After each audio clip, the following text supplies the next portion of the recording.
Welcome back to Play the Hits, where today I am going to be going through NieR Automata as 9S. Chris, how's it going tonight?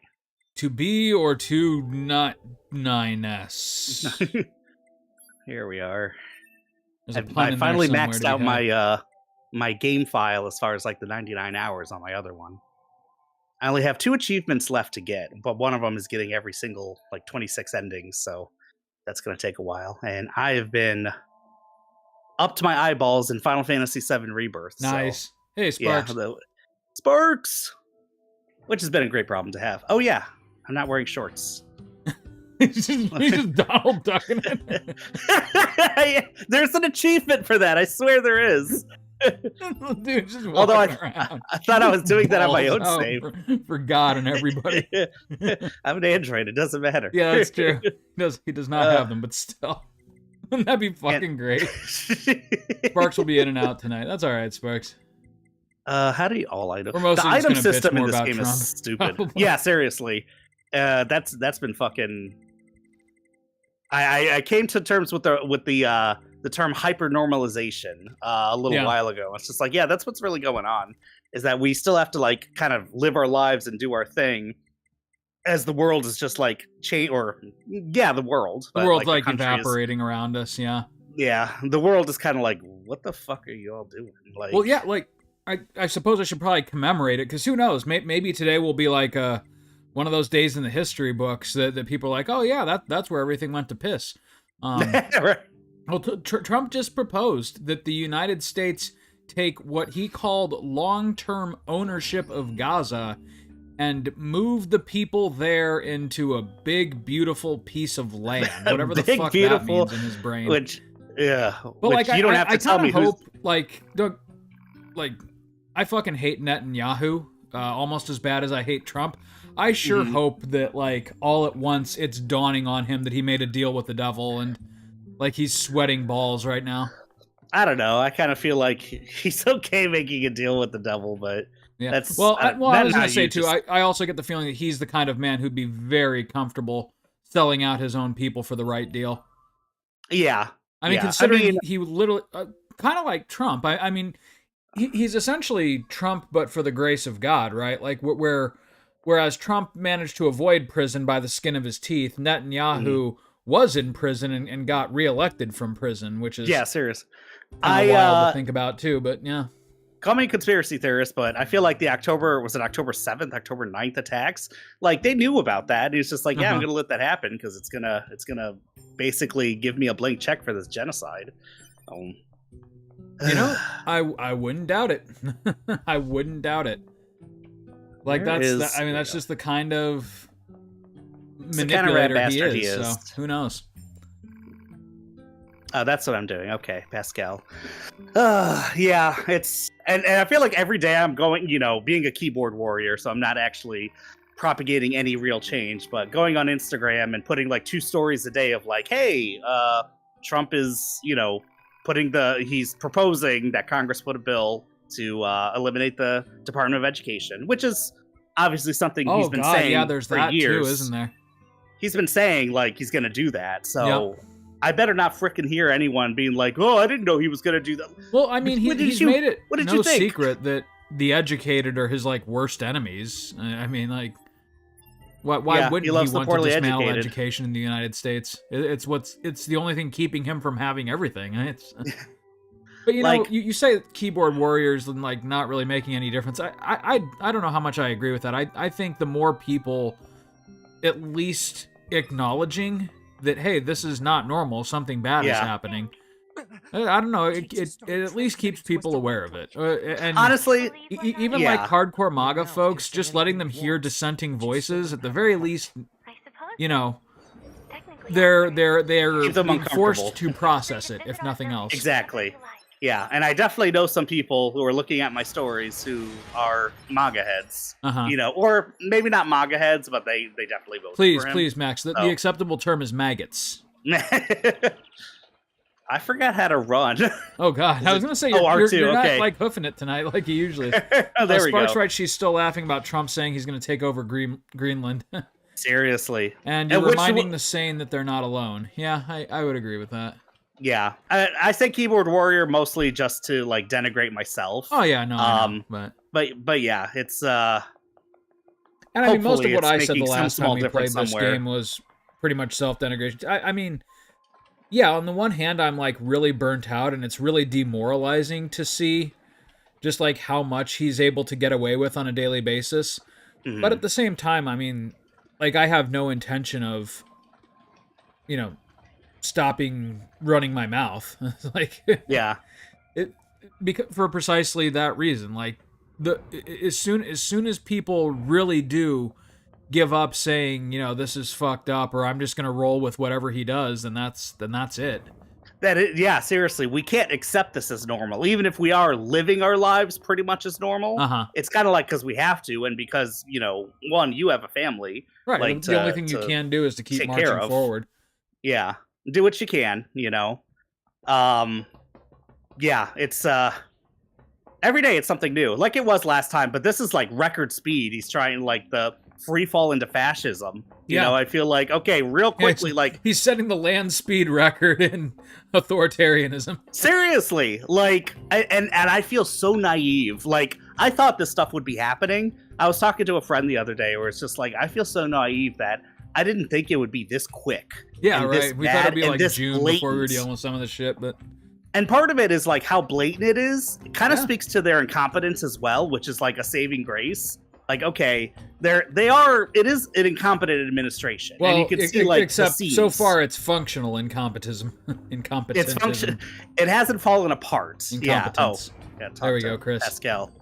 But yeah, I keep hitting L3 to run because I'm in rebirth mode. Oh, you're in FF7 mode? Yeah. Oh, I definitely am. You know, that's been getting off Trump because, you know, we can't remain on Trump or we'll demoralize ourselves completely. That's been one of the only downsides about the Retroid Pocket is... Yeah. I shared with you while I was over there, like, I get, like, decision paralysis. The other thing that happens, though, is I'll end up, like, playing 3, 4, 5 different games from, like, several different generations all at the same time and all with wildly different controls. And my brain is, like, I think it's my age starting to show. Yeah. Like, it's like, oh, this is a 3DS game that had triangle, square, circle, right? And like, oh shit, no.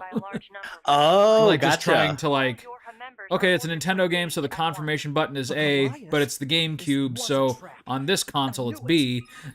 Yeah. Like... I mean, that is definitely just a Nintendo versus... Pascal, I'm right here. You can talk to me face to face. Nope. That's not how he does things. I'll just do things right here. Just stand on the other side of the shack. Like there's 2 tin cans and he's just talking into one of them. Coconuts. At the end of every message, he goes, over. Over. You got to say over and over. But what the hell? Yeah. First of all, you were doing that since you got the first Pocket. Because you have 2 Pocket systems, right? I know you have 3 like small systems. No, so I have the Steam Deck. I have the Anbernic, which is kind of like my ultra portable. And then there's the Retroid. Oh, you mean the Analog Pocket? I'm talking about the Analog Pocket. I do. I have a discerning number of handhelds, don't I? The Analog Pocket. For some reason, I keep thinking. Wait, were they? Is the Analog? Is the Retroid from the same company that did the Analog Pocket or no? No, Analog is the company that did the Analog Pocket. Okay, but the Retroid is the same deal where it's like hardware emulation, where they're trying to like have a lot of the hardware of these old systems or imitate the hardware. Yeah, that's Analog. I think that's what it does. So like Retroid and Anbernic, they're all like Chinese companies that are just like gutting these like old cell phone processors and working them to death in these systems for emulation. Yeah. I mean, it's basic. Like, okay, if I thought the Retroid was the same way. If Analog is like super specific and kind of like limited GBA SNES, yeah, but it's like extremely elegant, but for authenticity, like, you know, hardware-based emulation. Then the Anbernics and the Retroids are the exact opposite. It's just like brute force, you know, like whatever you can get away with on Snapdragon is what we can play. And if you're looking for your one-stop shop kind of thing, oh yeah, absolutely. Don't get me wrong, they're wonderful systems. They're not entirely accurate. You do make some sacrifices, particularly with like kind of more. I don't want to call them niche, but I can't think of a better word. Like niche is like 3DS emulation. You know, there's going to be compromises there. Yeah. PS2 and GameCube, surprisingly though, are darn near perfect. I was not expecting that. Like even with this, I was thinking, you know, like it'll be really cool to have like a bunch of PS2 games that I missed out on. You know, running at like maybe like 40 FPS or something like that. But no, I mean they run. There's a couple of ROMs that don't quite get all the way there, but I would say far more frequently are the ones that just run pretty much completely perfectly without hiccup. All right. So yeah, like if you're really taken with the Anbernic that I purchased you last year, and you're kind of looking for the next step up, definitely consider one of the new Retroid offerings, or just, you know, wait 6 months and see what pops up when you have some like birthday cash in your wallet or something. No, I get you. Because I mean, if they're running, if right now you can buy a $150 system that pretty much runs GameCube and PS2 perfectly, then the next logical step up is, you know, they'll be doing like Wii U style. Like Wii U 360. Yeah. You know, and like I call the generations by like PlayStation 3 or something, because it's hard to remember. PS3 is like 7th generation. Yeah, you right. know, stuff like that. But yeah, I don't go by numbers. I just go by like PS3. But the actual PS3, I think that will be the next thing, is like that generation. Although the actual PS3 with cell processing might be, you know, tricky. They're starting to get some pretty functional Windows emulators though for PS3. Have you seen that? Yeah, I have seen, and I have one on the Steam Deck, but I've never tried it out. Like, I just figured it was not going to work very... Oh, shit. I'm not sure So I actually didn't do this last time, because I just shot at them from the ground, That's and when you're strong enough, you can do that. Yeah. I am not sure how well the Steam Deck would handle it, but, like, higher at, like, your computer and above probably can emulate the PS3 pretty functionally. Yeah, I bet days, our computers... Which is kind of crazy to think about, because it's hardware that completely was not built for it. Yeah. I think it's like, less of a power issue and more of just the architecture is really fucking weird. Right, like having to convert, like, you know, the Arabic numerals to like the ancient like Egyptian numerals. Like, but like you said, brute force. If you're powerful enough, you can brute force it, and there might be a lot of wasted energy or something, but you know, you can make it work if you're powerful enough. Absolutely. It just might not be efficient. Which is also, like, God, I give props to Nintendo so much for, like, how... Oh, okay, that's it. For how efficiently they program their games. Yeah, honestly. And thinking, like, I still look at fucking, like, Odyssey and Breath of the Wild, Tears of the Kingdom, and how small these games are. Yeah. Like, on a disc. Yeah, you know, that's the wild thing. Before you finish your thought, like, I was just gonna say, I'm not ready to do Switch emulation yet, because, you know, like, as much as I hate Nintendo, like, I do want to support their developing, like, projects that I enjoy. So, like, I keep buying their games. I can still pay for the stuff, Yeah, like the new stuff. But at the same time, like, I looked at, like, Switch emulation. Their games are, like, 2 gigs. Blew away the grayscale. I know! It's nuts! Like, their biggest games are, like, 9 gigabytes or something. Like, right? It's nuts. And it's just, like, obviously the games don't look like PS5 games or something, but they don't look bad. Like, it's not about graphics. It really, like, a lot of these games that are like 100 gigs or something, like, I think some of them, they even like come to PC and they end up being like 40 gigs or something like that. Yeah, like, that's right. They reduce it by more than 50%. It's wild. And it's just like, oh, so you just have a lot of assets sitting in there, like, just in case. Ready to go. Yeah, sometimes it's assets and sometimes it's literally just optimization. Like, you know, side note, I gotta ask a question about this game. Why do they ever get out of those fucking things? There's not a whole lot of them, and there's a lot of us fighting around the planet. Oh, okay. So those are like loner mechs. Those are, and you hear, if you go to the bunker and talk to the engineers, they like bitch at you, and they're like, you scratched the flight unit and blah, blah, blah. Oh, You know how expensive these things are. But at the same time, I kind of get you that it's just like, it would make a lot. Every time there's like a really big emergency, it's like, hey, here's your flight units. So. Oh, God. Sparks, better get the walker and Metamucil ready. You're on the fast lane to the old fogies. Dude, Sparks, in 12 days, I turned fucking 38. I'm not ready. Oh my God. I was wondering, I was like, okay, I have to remember that it's like odd birth year, even birth year, you know. Isn't that weird? Like, you know, I'm not, my brain isn't quite deteriorated to the point yet where, like, I don't remember my age. But every once in a while, like, I have to pause and think, oh, shit, it's 2025. Like, I don't actively think about my age very often because, you know, after 21, who does? Yeah. But, like, when I do, it's like, shit, what year is it? Oh, I'm 36, 37? Oh, fuck. I know, like, the thought, like, the feel. You and I have talked about the feelings of, like, man, I feel closer to a college student than I do, like, middle age. But that's not true at all, you know? But the actual number, yeah, sometimes I have to be like, usually I'm only like 2 years off at the most, but it does give me some time. I have to think about it. Like, okay, let me do fucking basic math. Oh, yeah, by the way, I'm jumping around a lot, but how does the image look? Is anything like super bright? Fucking technology. Okay, so something I didn't realize. I was playing Rebirth today. Yeah. And I'll get back to whatever point I was making. But I was playing Rebirth, and it was just like some, you know, Remake and Rebirth in general, some things can look a little washed out. Like when you're going from inside a building to outside, it's like, hey, you're entering the Rapture. Oh, just kidding. Here you go. It's actually outside. I will turn off HDR though. Now that you mention it, that's the thing. Is I was like, okay, is my HDR being weird? What's going on? I went to my options. It didn't even have an HDR setting. I'm like, wait, what? Really? And so I was like, okay, I went to Windows and my NVIDIA thing, you know, saying, where's my HDR? And it's like, yeah, your display is not HDR compatible. I'm like, wait, what the fuck? And so I just went to my settings. I couldn't find anything. And finally, I just went to like my input. And it was like, hey, HDMI is automatic. You could do it.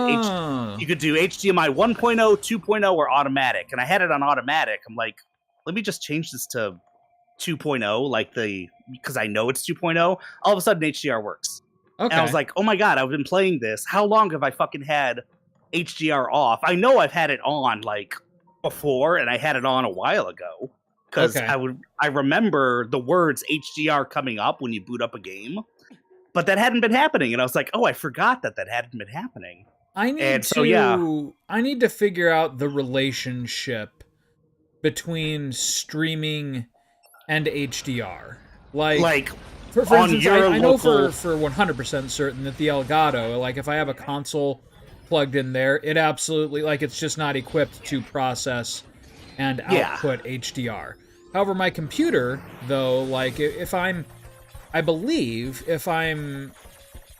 playing a game in HDR and streaming it on OBS, that it is capable of outputting that image in HDR.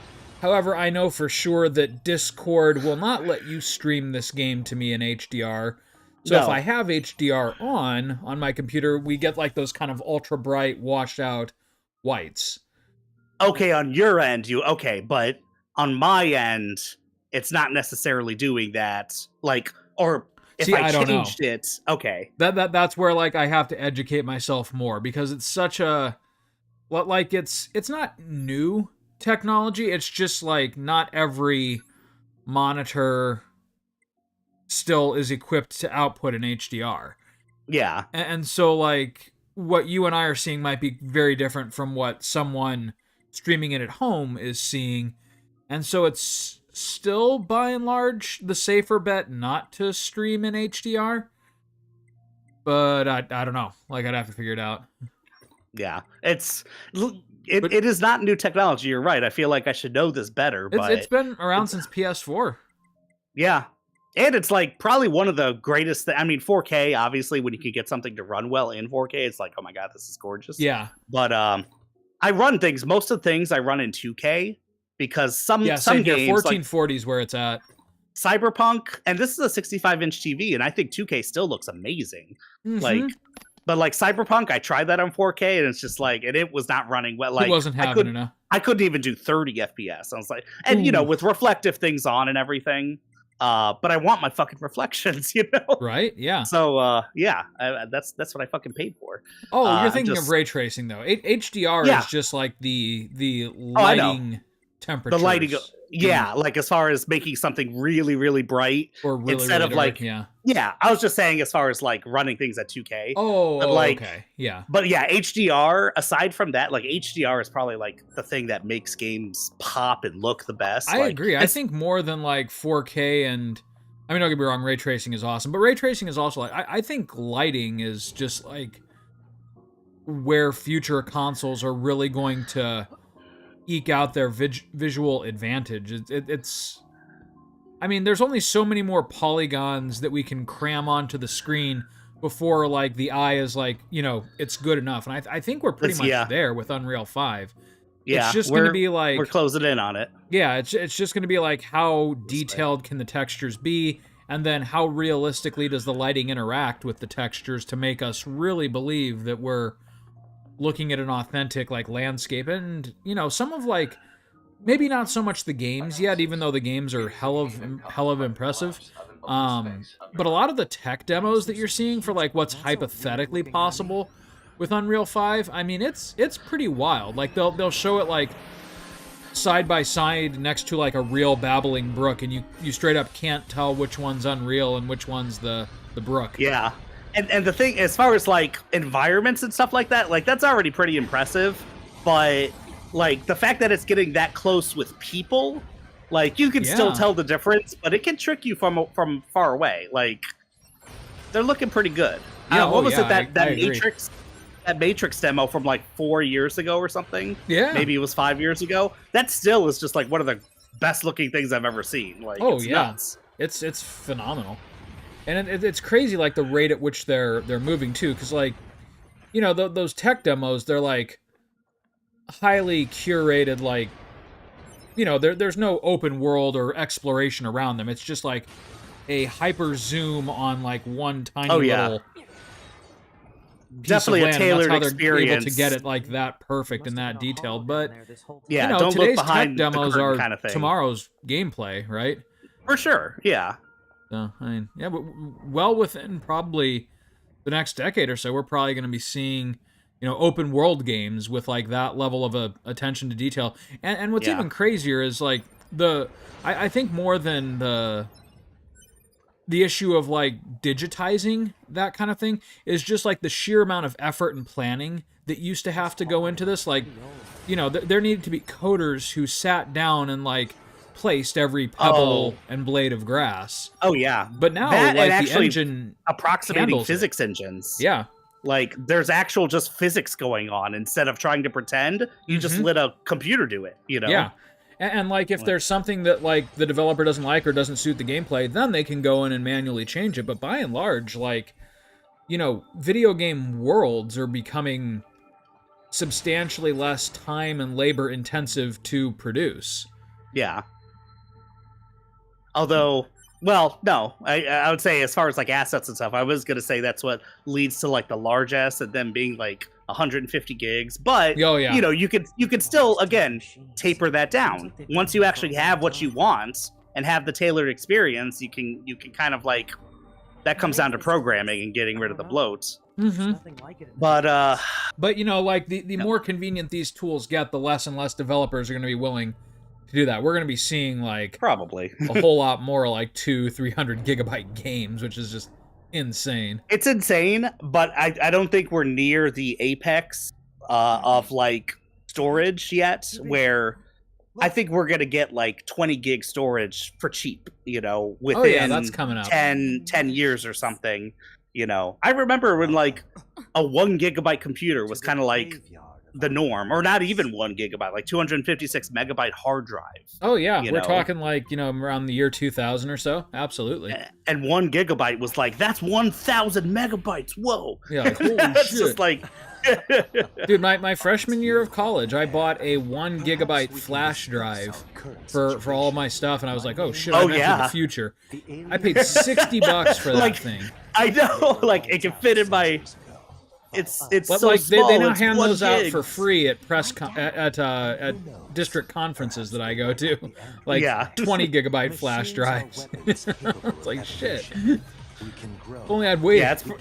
I've only had waited 15 years. Oh man.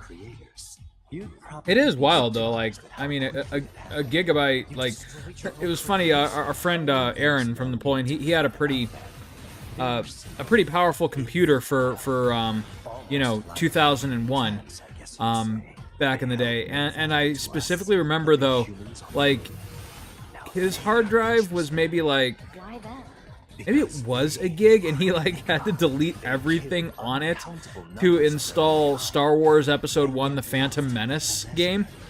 Oh yeah, because that game by itself was 1 gigabyte, and damn, like, oh, shit, that's like the entire hard drive. And he's like, I think I can put all these on like floppy disks and just put them back on later. And so we did that. We like took a whole bunch of his like family's personal files and photos off that computer. I think I could delete Win32. It doesn't seem like it's doing anything. Right.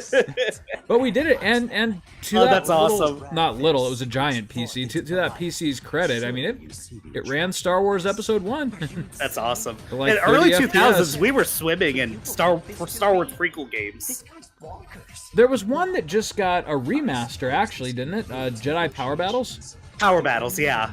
Yeah, I kind of missed Which that. I never played I remember that. seeing a commercial for it and thinking, oh, that looks pretty cool, but never got around to playing it. That was, yeah, I definitely never played that one. There was a lot of them I didn't play, to be honest, but like that one looks interesting.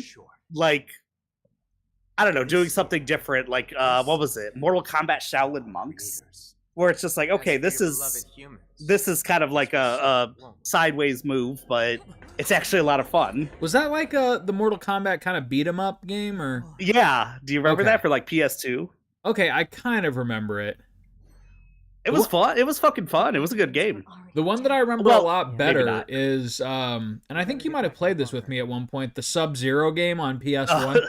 Sub-Zero Mythology or Anthologies or something. It was real bad, but it was cool. But wasn't it like fun? Wouldn't you emulate that and be like, oh shit, here we go, at least for a few minutes? I've got it on my fucking RetroArch right now. I can play it. But yeah, it's kind of like I remember playing that and thinking like, holy shit, it's like I'm playing as Sub-Zero, only it's not like I can go anywhere. I was kind of thinking the other day, I had a taste to, instead of like playing a modern version, I was like, what if I fire up the PlayStation emulator and play Symphony of the Night, but like with the really bad voice acting? Oh, yeah. Because it was like, yeah, it was bad, but it was also like, you know. Dude, on your little like 4x3 screen, I mean, that's the way that those games were meant to be played, and they still look really good on a screen that size. Yeah, that's true. That's actually one thing. There's a reason that I haven't like put up my my little Anbernic just for sale, because like when it comes to like N64 on down, that's still kind of my preferred way to. Actually, N64 is a bad example because the controls are always ass. But like it's PS1 N64 on down, that's kind of my preferred way to play those. Is on like a smaller 4x3 screen. Just that's because your smallest system, right? Yeah, it feels right. And they look a lot like I remember them.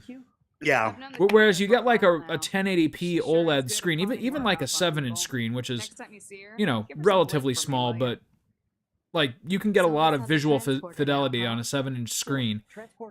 And I don't know, like N64, PS1, even a little bit of Dreamcast, it kind of starts to, you become aware that you're emulating them. Mm-hmm. Yeah, no, I get you.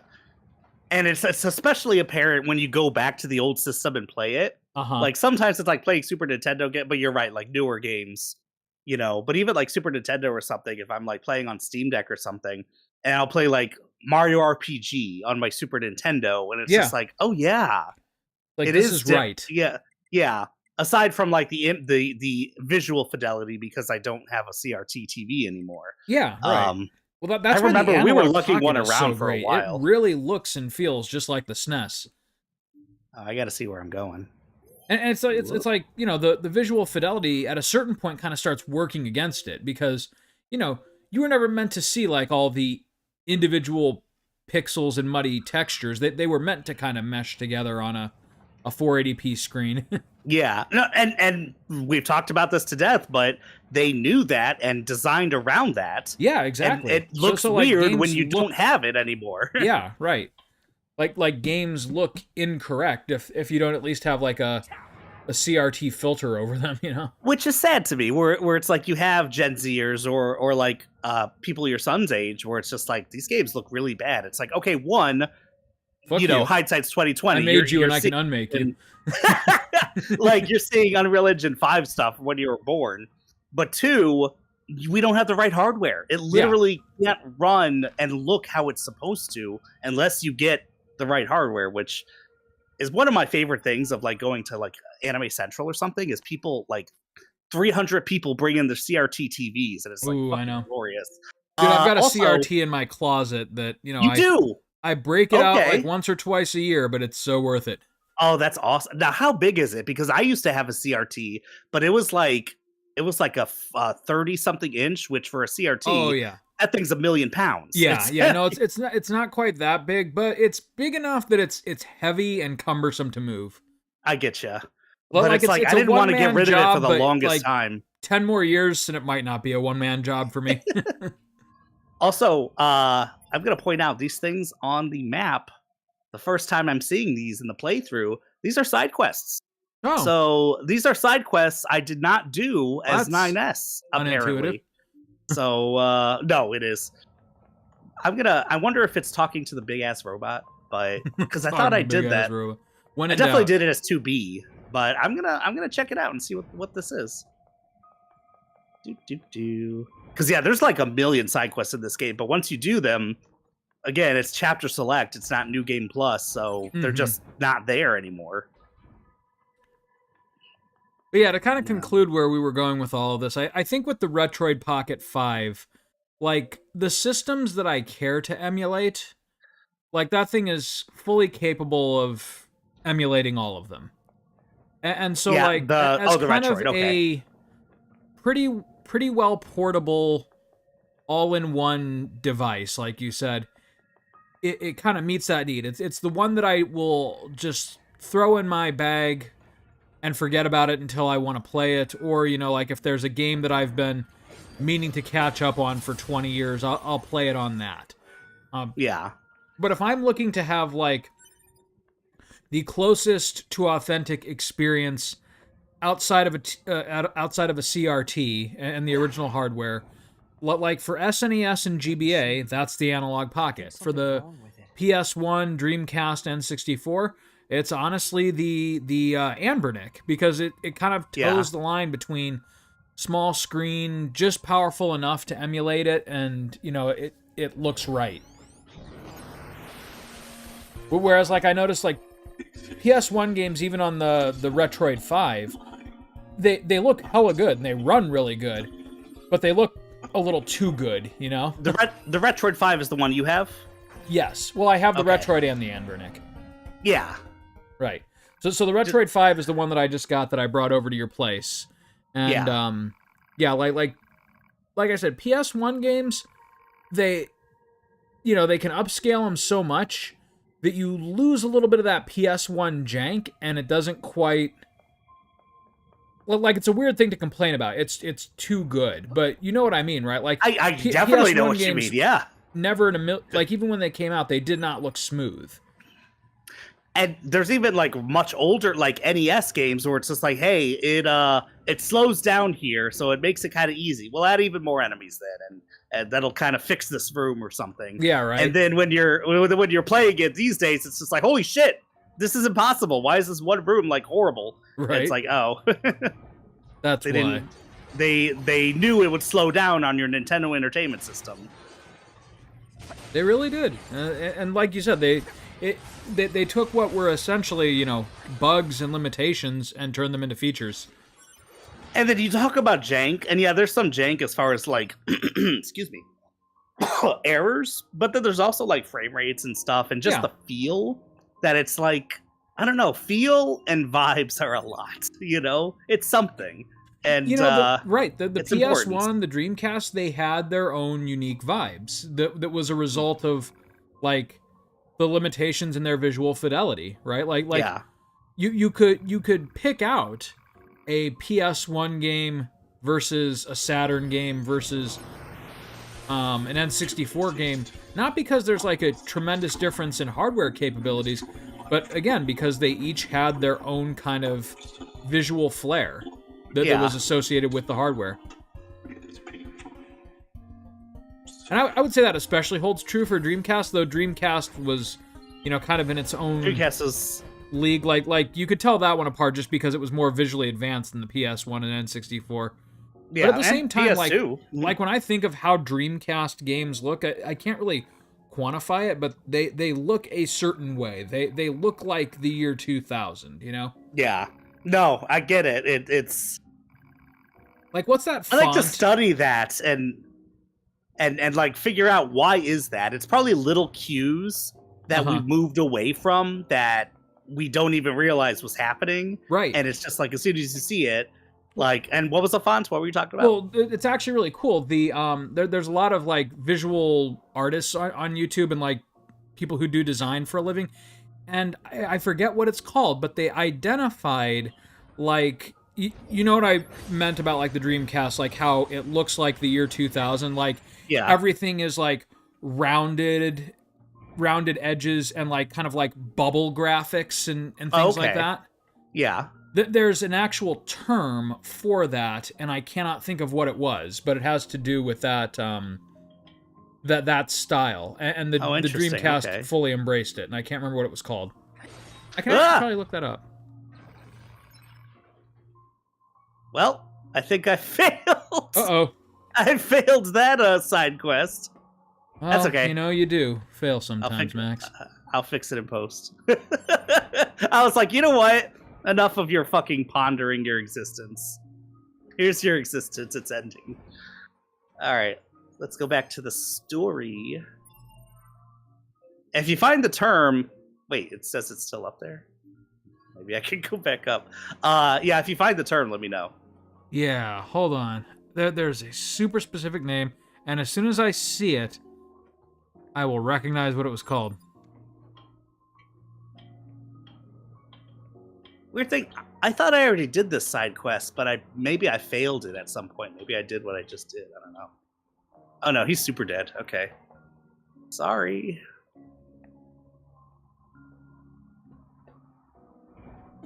Frutiger Aero, sometimes known as Web 2.0 Gloss, is a retrospective name applied to a design trend observed mainly in user interfaces and internet aesthetics from the mid-2000s to early 2010s. I would say that they were gone by the early 2010s. Web 2.0 this is firmly like, when I think of Windows XP, you know, and like the Windows XP backgrounds and screensavers, that's Frutiger Aero. Interesting. Okay, I know exactly. When you say that, it's just like, yeah, that was a design, and it was like, it was pretty prolific all over. It was, yeah. Like another thing that I immediately think of besides the Dreamcast and Windows XP was my first MP3 player, which was what were they called? Was it a Roku? No, it wasn't Roku. So there was Zune. That was Microsoft. No, you're thinking iPods. Like 10 years later. I'm still thinking like around the year 2000. Jeez. They looked like little blue bricks, but they curved to your hand. You know what I'm talking about? No. Oh, damn it. Let's do another deep dive and see if I can find this.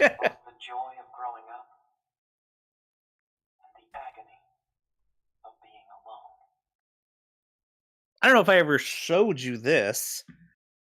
Every weapon can be upgraded in this game like 4 times. But every weapon has its own like story that goes along with it.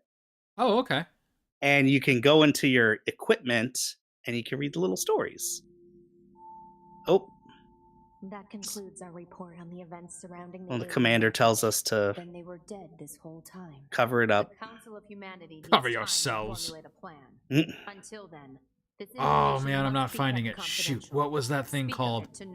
They pioneered the in-ear earbuds. individual known as Pascal. Oh. You mean that freaky machine we ran into? Oh, it was a Rio of some kind. A Rio? Wait, what's a Rio? Hold on. Of future missions. Understood.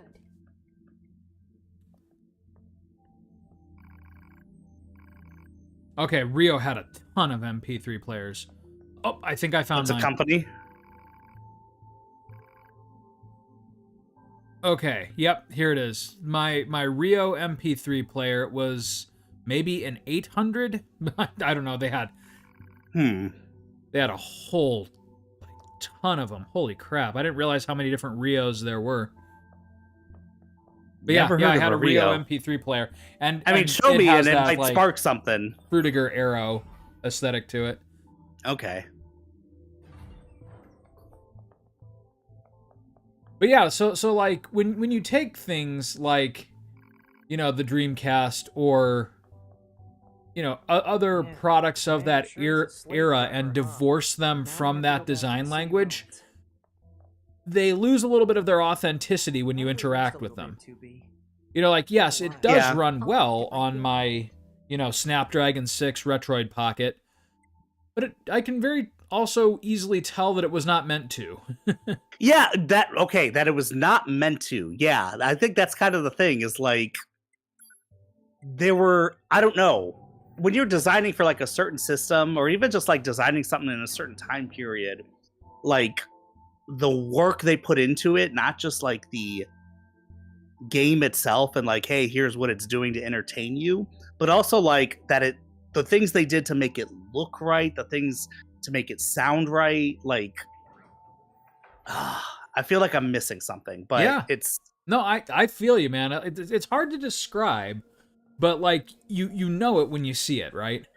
It's like if you were writing a book about something, like a very topical book, maybe about like elections or something like that, you know, and what's going on in our times. And it's just like, okay, but your editor's like, but I want people to, you know, I want the kids to understand this in 150 years. Can you do that? It's like, I don't fucking know. Like, what's even going to be, I don't know. Like, the way Trump's moving, man, we'll be lucky to make it to the next 5 years. God. How horrible. Woo. Oh, dude, side note, when I looked up that Rio MP3 player, I just typed in like a generic search for early 2000s MP3 players, and eventually I found it. But I remember these other ones. Do you remember those like little stick MP3 players? Like that you could I do, wear them yeah. like on like almost like necklaces, but most people strap them to what are they called? Keychains? Yeah, but specific name for them. The fabric ones that all the universities gave away. Oh, lanyards. Lanyards, thank you. Yeah, like they were like designed to be hooked onto lanyards. I know what you're talking about. They literally just look like little USB sticks. Yeah. And like, I remember, like, I wanted one so bad back in the day, because, like, you know, I enjoyed my Rio, and eventually when I was ready to upgrade, I upgraded to an iPod.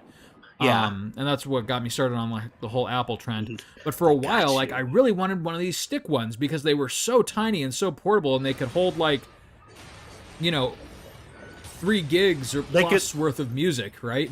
Which, they really, when you could think hold, about it, that's like they always measured it by songs. minutes of music back in the day.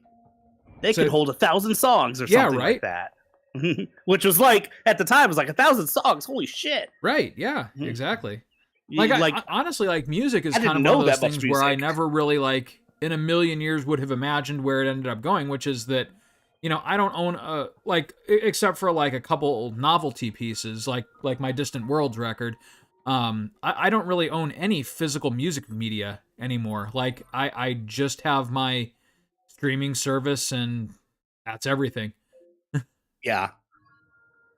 That's, yeah, I didn't see, I mean, way back in the day, anything going to, like, a streaming subscription model, because yeah, no, streaming didn't was make way sense beyond to me. anything I could have imagined. Yeah.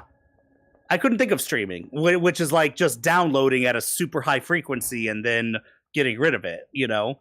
And it's just like downloading something. Okay, sure. Where it's like, hey, we have a service. It's not going to be a disc anymore. Like this Kazan LimeWire stuff. Maybe there'll be a service where you pay for that in the future. Right.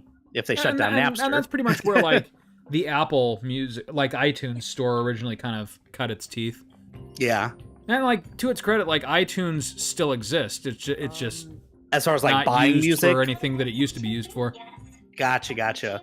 Yeah, I remember kind of like how you see it on like Amazon Video or something. You can buy movies and buy individual episodes. I don't know anyone that like buys episodes of a show. No, like that seems weird.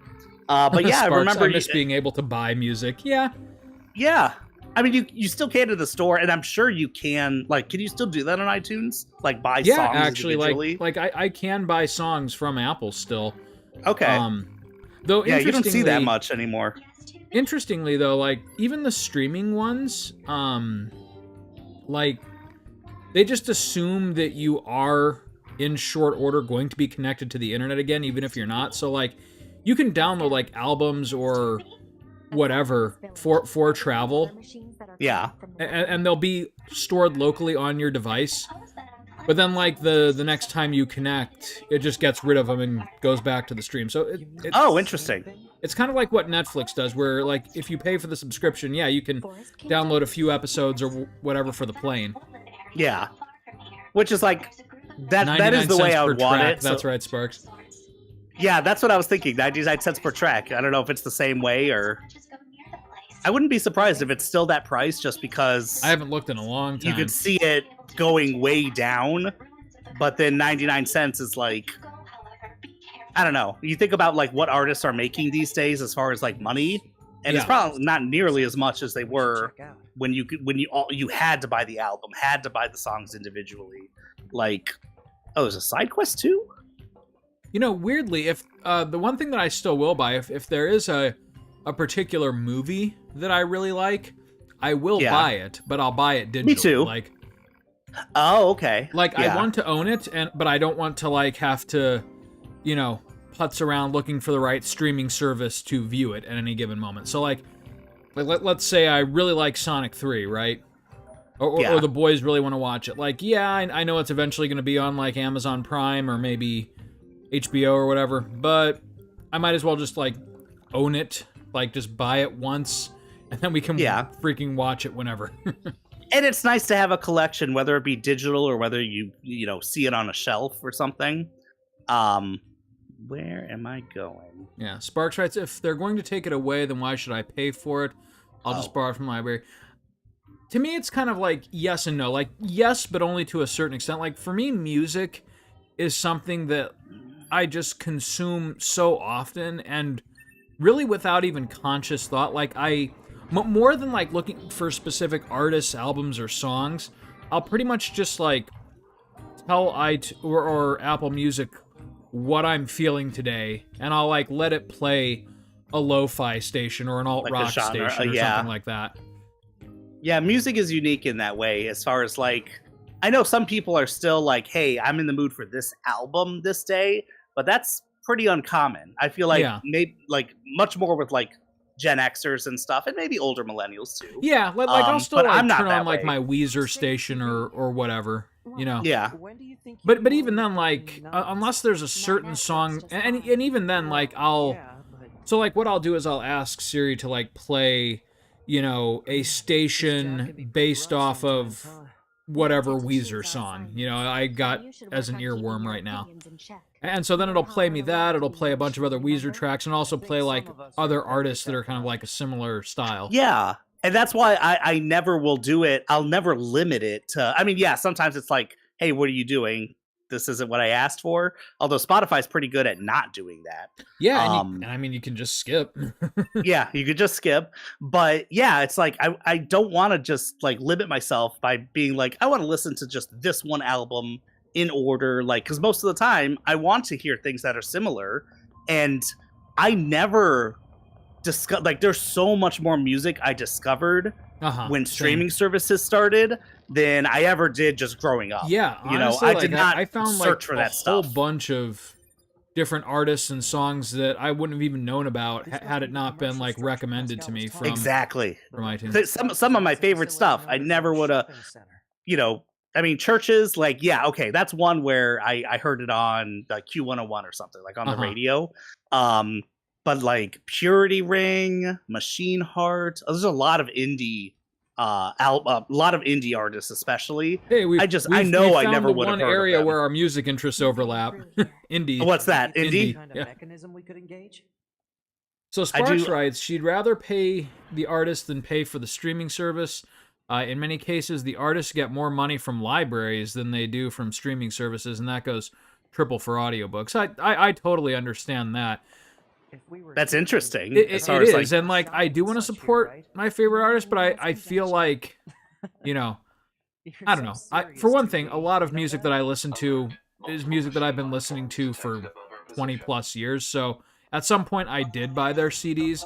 I also paid them for concerts, for T-shirts, for all kinds of other stuff. So yeah, I mean, like, is Spotify and Apple Music probably pretty predatory towards the artist? I would be fooling myself if I said no. But at the same time, like, I don't know. I remember there's a whole thing with Taylor Swift. If they ever go on strike because they're not making enough to eat, I'll think twice about it. Yeah. No, I that's what I was about to say. That it's just like, for independent artists, maybe if they're just starting out, okay, I get it. That's just like the state of the industry now. Yeah, for like established artists especially, it's like, I'm not gonna cry a river. Like, yeah, same. And I mean, like, another part of like iTunes as well is like, there have been several times in my life where I've bought an entire album for one song that I really wanted to listen to, and like, I as the consumer am getting robbed a little bit, Yeah, no, I get you. And so it is nice to just like pay a flat monthly fee and essentially just have like bottomless music and be able to curate it in such a way that it's all music I enjoy. Yeah, these days I think the power is more in the consumer and with music, and part of that is at the expense of the artist. But I mean, you look at like where most of the music is cut. Well, I shouldn't say most of the music because there's a lot of independent artists out there. But as far as just like, well, most of the popular music, I guess, is people who. Sorry, I totally just like spaced out. Oh, that's it. So people who have already made like a good amount of money from selling their music, and they could sell, like, they go on tour and make a lot of money that way. Like, I think the power that it gives the consumer, these streaming services, and like being able to discover new artists that you never would have. Right. I think it's ultimately a good thing. Yeah. But I do get it's harder to start out in the music industry with how things are these days. At the same time, it's kind of like most people starting out, they don't have to rely on, and this is not because of Spotify or anything, but I feel like there was a lot more predatory labels. Back in the day. Labels, that's the other big thing, is labels themselves are, like, record labels are incredibly predatory. Yeah, and it's just like the artists weren't sometimes it was like the artists weren't making a whole lot of money anyway because it was all going towards like a couple people at the label. So, I mean, you look at all the boy bands and stuff, and that seemed to be like the case with most of them.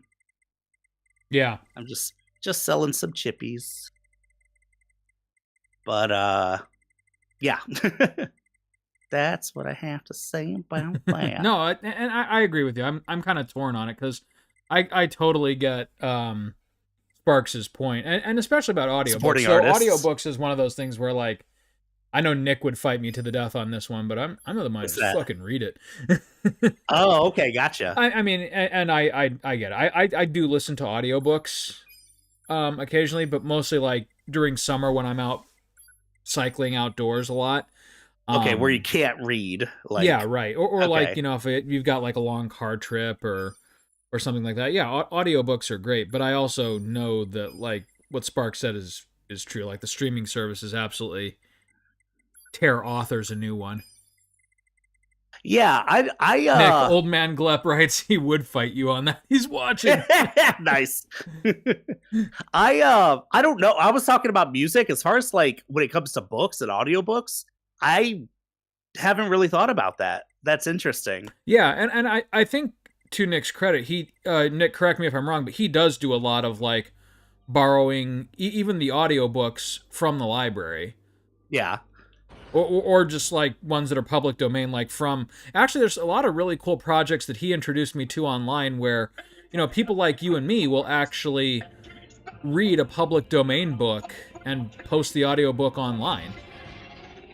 Here they come. And so it's kind of just like this free service that they do for other folks who, you know, don't want to drop $50 on like an Audible subscription or, you know... Pay for an individual audiobook like we were just describing. Yeah. Sparks, I love that project. It's phenomenal. You know, to this day, like, I'm waiting for Nick to... Holy shit! I'm waiting for Nick to just do like a sample read-through with me of Heart of Darkness. Heart of Darkness? Just because I think Nick would make an excellent Kurtz. And it would only take us about, you know, 10 hours of total effort to do. That would be fun. That could be... I mean, we do have to get the book club going again, but also just yes. making our own audiobooks. Yeah, and Nick also raises another point. Like, for people who, you know, have like an all-consuming office job or something, you just don't have the time to sit down and read a physical book. So you, like, if you're just doing like mindless tasks, audiobooks are fantastic for that because you still get to experience the story while at the same time being able to commit yourself to whatever task you had to do. Yeah. I like the idea of audiobooks, but the thing is, I think I've mentioned this before, is like, I wouldn't be able to get into the book. Like, I would, if I'm like listening to an audiobook and I want to understand, like podcasts are different, but an audiobook, I would have to give a bit of my concentration to it to really get into the story and feel like I'm involved. And if that's the case, I'm not doing anything else really. And so I might as well just read it. Like, I get because I don't want to rewind. My experience with audiobooks has been like, if I'm on my bike and my body is like just engaged in doing like the repetitious task of, you know, pedaling and, you know, not really like physical work that I have to think about.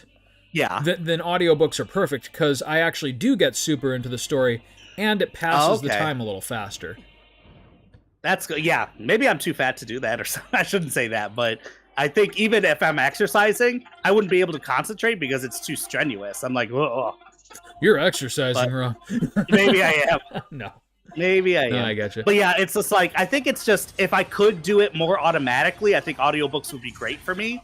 But since I feel like I have to concentrate a little bit, at that point it becomes what is more convenient.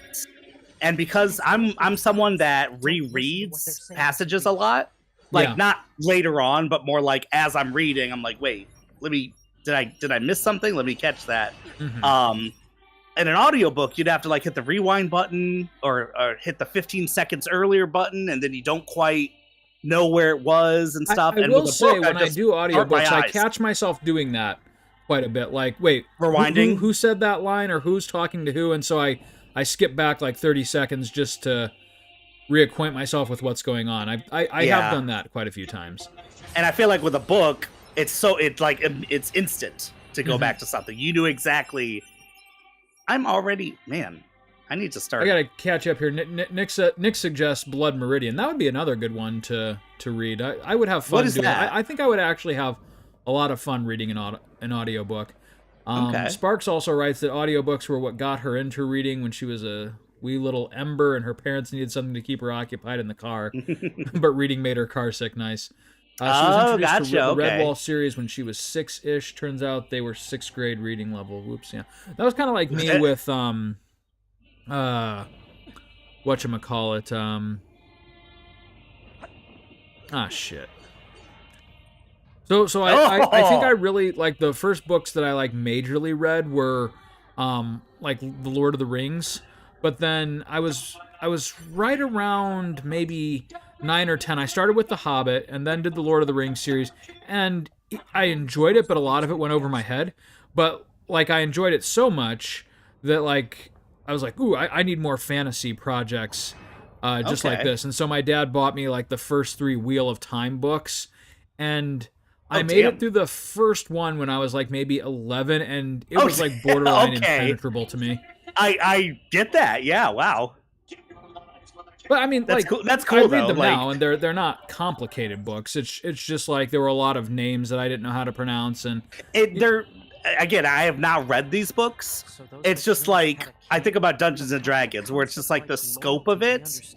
It's not something that's like, I don't know. It's a lot to digest. Yeah, I also didn't know that Robert Jordan had like a 16-book series planned, which he didn't even live long enough to finish himself. Yeah. Sparks just realized that her parents may have pirated those books on tape. Whoops. Well, they were, yeah. They did it for you, Sparks.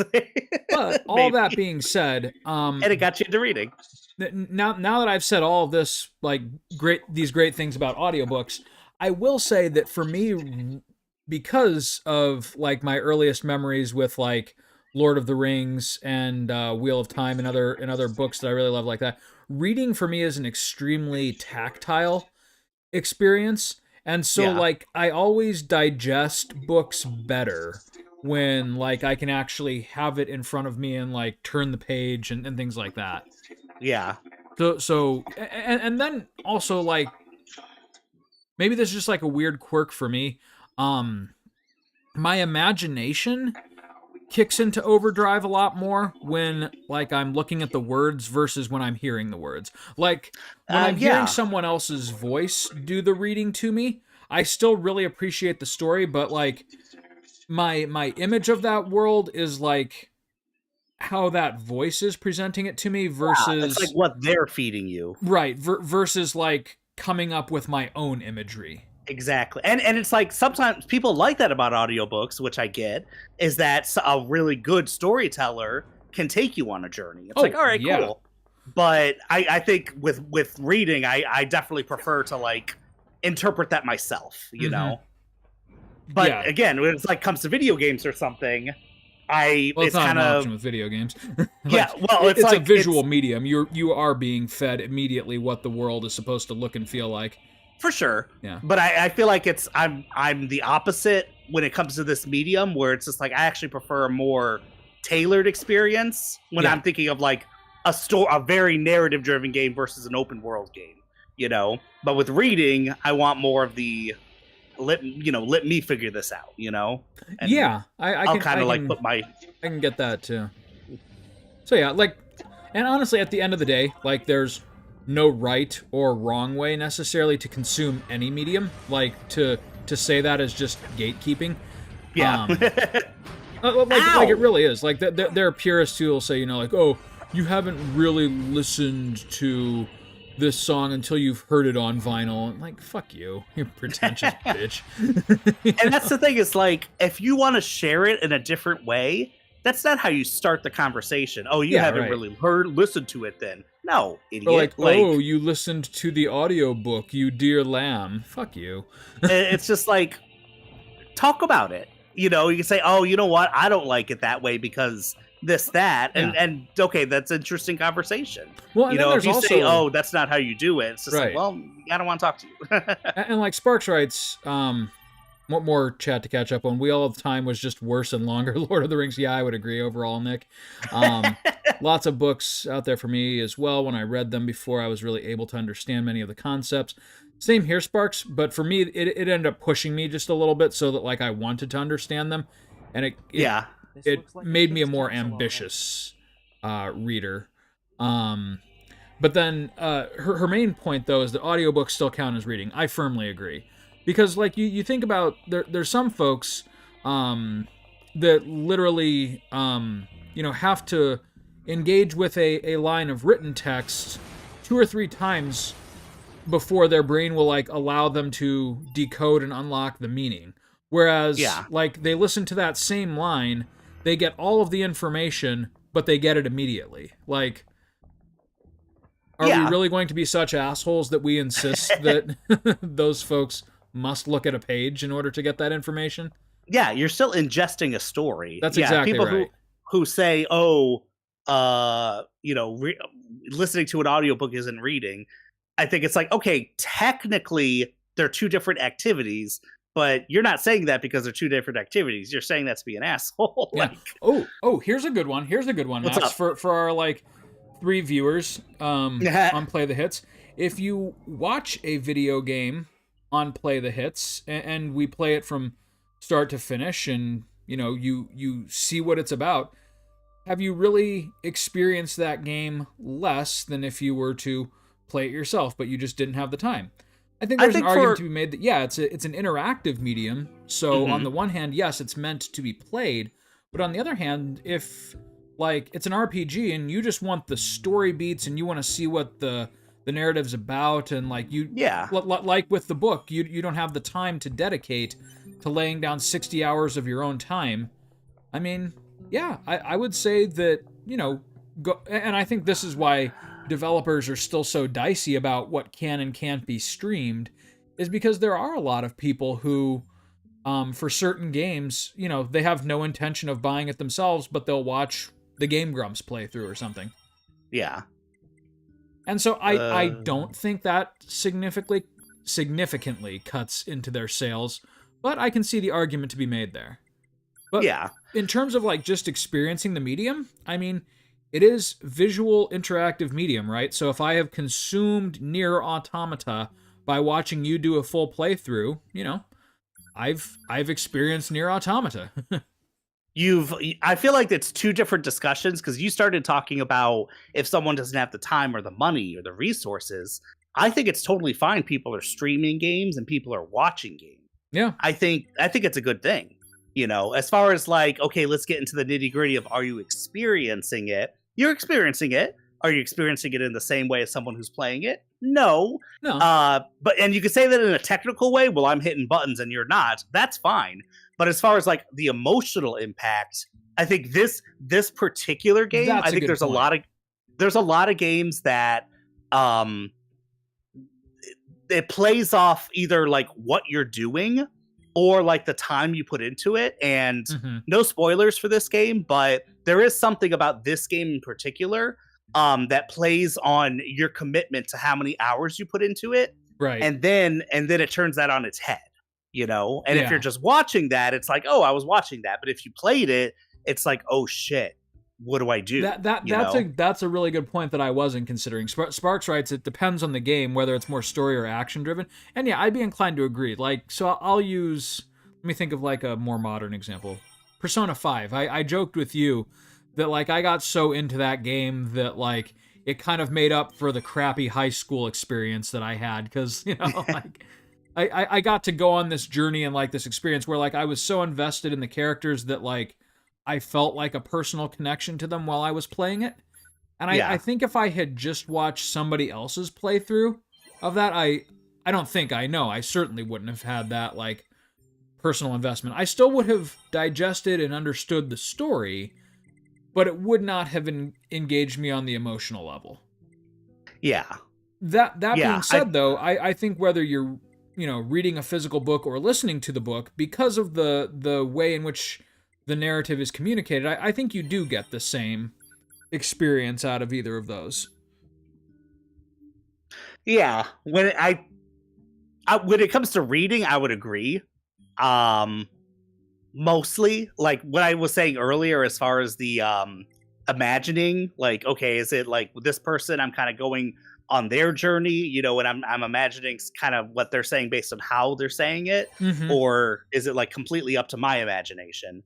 But as far as like, I think the experience is definitely similar enough that I don't think it's kind of pointless to argue about it with any real stakes. Yeah, true. Oh, you didn't really experience it this way. Just. Well, yeah, but like, did they enjoy it at the end of the day? If they enjoyed it, then who are you to say like their experience was objectively wrong, right? Yeah, exactly. Which that gets into I think you're just gatekeeping. I think you're just, you're just being miserable when it's like you have someone that experienced the same story you did, right? And you they're have just an trying to opportunity enjoy talk it to with them. you, you know? Yeah. Well, but I will say, like, I can see the point to be made that video games are unique, and that a large part of the experience is based on your like personal input and interaction with the game world being presented, right? So like, whereas going back to Lord of the Rings is just like an example, right? The book tells a story, and whether you're reading that story on page or you're hearing it spoken to you, that story is not going to change in any meaningful way from one method of communication to another. However, NieR Automata, right, like, I don't have any skin in the game, right? Like, I'm not the one who is feeling like the tension of the battles, or, you know, I'm not becoming the character, right? Like, I'm watching you do that. Yeah, and like self-inserting yourself, which, you know, you which can is do the like point in of a video Zelda games, game right? or something. It's a form of escapism. You do insert yourself in a really good game. And yeah, in some games, it's like, in other games, I feel like, because I don't insert myself into like every book necessarily. It's just like I want to see this world, especially if it's fantasy or, you know, a fiction of some kind, like, and just see what's going on there because it's an interesting story. But I mean, I would say though, games, you are meant more to insert yourself. Yeah, I think you're gonna see that a lot more where you're supposed to, and I think any game, if you want to insert yourself, I think it's fine. I think for me personally, it might be harder, like in a game like Zelda or something, especially with a protagonist who doesn't really speak. Like, it's a lot easier. In a game like this, it's harder. I want to just experience the story as far as like these androids and what's going on with them. At the same time, I remember being a kid and playing fucking games like Smash Brothers 64 and being like, I'm just a man inside a big old machine that looks like Kirby. It's like, here's my Kirby Gundam. Yeah, and with fighting games, maybe. But I don't know. Like, I don't know. There's a whole bunch of different games that I can think of off the top of my head. There are, you know, leagues apart from each other that still elicited that same like sense of wonder at like having personally gone on a journey and overcome an obstacle. Like, so for instance, like an RPG, like Final Fantasy IV, right? Like, I'm following Cecil's story, but I'm like right there with him, and like I can self-insert to Cecil to a certain point where like I feel like what he would be feeling in this scenario. Yeah. But at the same time, like, think of a much different kind of character like Mario, right? Where, you know, Mario is just pure id, right? He's just running around, gratifying himself with coins and shrooms, right? But jumping at the around. very same time, I will admit that whenever the ending theme of Mario 64 plays, I get a little misty-eyed because that was, you know, one of my childhood journeys, you know? And so even though there was no to a time. real gravity or stakes to that story beyond collect stars, beat Bowser, it still meant something to me because like I went on that journey with Mario, and that comes from you completely, and in a secondary way. In a secondary way, or what do you call that? An indirect way, it comes from the developer because the game was so good. You know, if Mario 64 sucked, you probably wouldn't feel that way because as a kid, you would have been like, this game sucks. Well, that's the same with books too, right? Like, yeah, for sure. Or music or movies, right? Like a crappy piece of media is never going to elicit the same response as a well-crafted, you know, time and effort and love clearly went into this piece of media. For sure, yeah. It's what was I saying? His Majesty hasn't grown at all. Oh, Sparks brings up another good point while you're trying to collect your thought. One of her favorite audiobooks is one called Running Close to the Wind. The way the narrator says some of the lines adds context that might be missed in the written word, especially some of the really absurd things the characters say. Without the giddy, hyperactive tone, some of the lines would sound really threatening instead of teasing. There's the one area where, like, if I did have a critique of audiobooks, that would be it. The way a certain narrator might interpret or inflect a given piece of dialogue or description might not be the way that I would in my head as I'm reading it. So, like, you know, a character could be being sarcastic or something like that, but I miss that. It sounds menacing or something like that. Yeah, that's true. And that's like, and like, who knows? Maybe like if it's a really well crafted world in this book, maybe both are equally true, right? Like the character is like saying something in kind of a funny tone, but below the surface they're being menacing or something like that. Who knows? That's true. Yeah. Or maybe you're like meant to be interpreting it or reading between the lines. Like, did that person mean what they said they meant? Or yeah. There is something to be said about the medium. Like, I want you to experience this in this medium, and author intent, blah, blah, blah. Something like, I've talked about House of Leaves. How the hell could you make that an audiobook? There's so much of it is flipping through the pages out of sequence, like going to the, what do you call that? The notes at the end. Oh, the yeah, references. Right, the appendix. Yeah, and it's like part of the experience is they want you to do that to make you feel like you're researching something. The books like that tend to be the exception rather than the norm. Oh, for sure. I mean, that was a unique experiment with storytelling. For sure. And I'm not saying this as a way of being like, oh, it makes audiobooks in this instance, even in an instance like if they did make a version of House of Leaves, I don't think that's illegitimate for someone to do it. I might have my preference, and I think, you know what, this is probably the best way to do it, but I would never like poop on someone's parade and be like, you can't experience it this way. Why would you? Yeah, right. Because again, with people's circumstances, who am I to judge that? The best example for me will always be Watchmen, right? Because I'm one of those people that's in the camp that, I think the movie was not only as good as the book, but the ending was even a little bit better. No, I get you. But then there are always going to be purists. You're like, oh no, the comic said something unique about our culture and its time. I think Watchmen specifically, I think there is people you're going to piss off a lot because they just hold. That's why it's a good example. That graphic novel sacred. Yeah, it is. Well, I hold the graphic novel sacred. I love the graphic novel. I'm not saying you don't. Right, but at that same time though, like, well, maybe part of it was that I experienced the novel and the movie like in sequence. Like, I knew the movie was coming out, so I bought the novel and read it beforehand, and then like a week later saw the movie. Yeah. And so like maybe I didn't have like the deep-seated like ingrained passion for it that a lot of people did.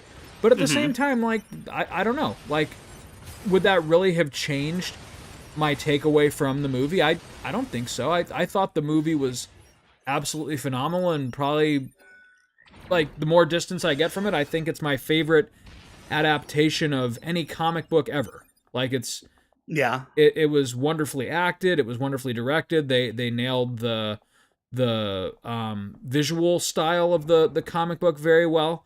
And I thought like the changes that they did make regarding the ending actually made more sense than the book. So do I with Dr. Manhattan for sure. Yeah. I think both things can be true, where it's, and I think it is in this instance, where it's just like, okay, you bought the graphic novel knowing that the movie was coming. Is your appreciation or your love for it, your enjoyment of it, as deep-seated as someone who has been a Watchmen fan for like years? Sorry. Go. And I would say no, it isn't. It's not as deep-seated. At the same time, does that make your opinion of the movie less valid? I would also say no to that. Right. So I think I'm going to take care of A2 here in about 2 seconons, and then we'll call it an episode. We'll have to call it an episode. Sounds good. Let's go, 9S. 2B. Yeah, 2B. What's going on? Well, I am clearly overmatched. Yes. I fucked up. Holy shit! I did not have the right read on this. Nope. Situation was very different. She saunters off and does that dramatic jump out of the window. As soon as she lands, she's like, oh my god, I hurt so bad. And she's like starts weeping blood. Alrighty. Oh god, this was good. This was a fun one. This was. We'll have to continue the conversations next time. I have so much more to talk about Rebirth. This game is a lot of fun. Oh, good. Yeah. Yeah, I'm really enjoying it. Good. I'm at Corel region. I got out of Costa del Sol, so now I'm like exploring, doing all the side quests. Costa del Sol was. I loved what they did with. I loved what they did with all the areas, but Costa del Sol I especially enjoyed. Yeah. Costa del Sol was awesome. It was just fun, and I totally get what Amy was saying as far as like this game is mini games. It's a lot of mini games, and that's true. And I fucking love it. Me too. Like I did not like. I know people complained about that. I didn't see the mini games as a weakness at all. Like for one thing, like they make you kind of play through a couple of them in the main story, but they really just are introducing you to them. It's not like pass this mini game with flying colors or you cannot progress in the story. I feel like the mini games, not all of them are like, oh, I'm having so much fun, but it is like building a whole world where it's just which is how they were employed in the original game. And that was another thing I was going to get to is like, not everything one for one matches the original game, but they're honoring every weird little thing in some way. Like, it's just like, okay, the dolphin thing, did it go exactly as it did last time? No, but there was still a dolphin, and you still did some crazy shit. It's not like, oh, the dolphin put this person ashore. Cloud fucking jumped off of its tail. Like, yeah, right? It was cool. The Junon,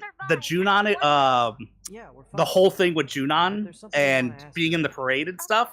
Okay, you weren't the parade leader in the OG, but does that make it any less like weird or crazy in the original game? It's still pretty weird that you're going around with your huge Buster Sword. Yeah, and nobody's raising soldier. Though I will say to Rebirth's credit, they made Shinra not quite as incompetent. Like Rufus knows you're there, and he's kind of letting you proceed.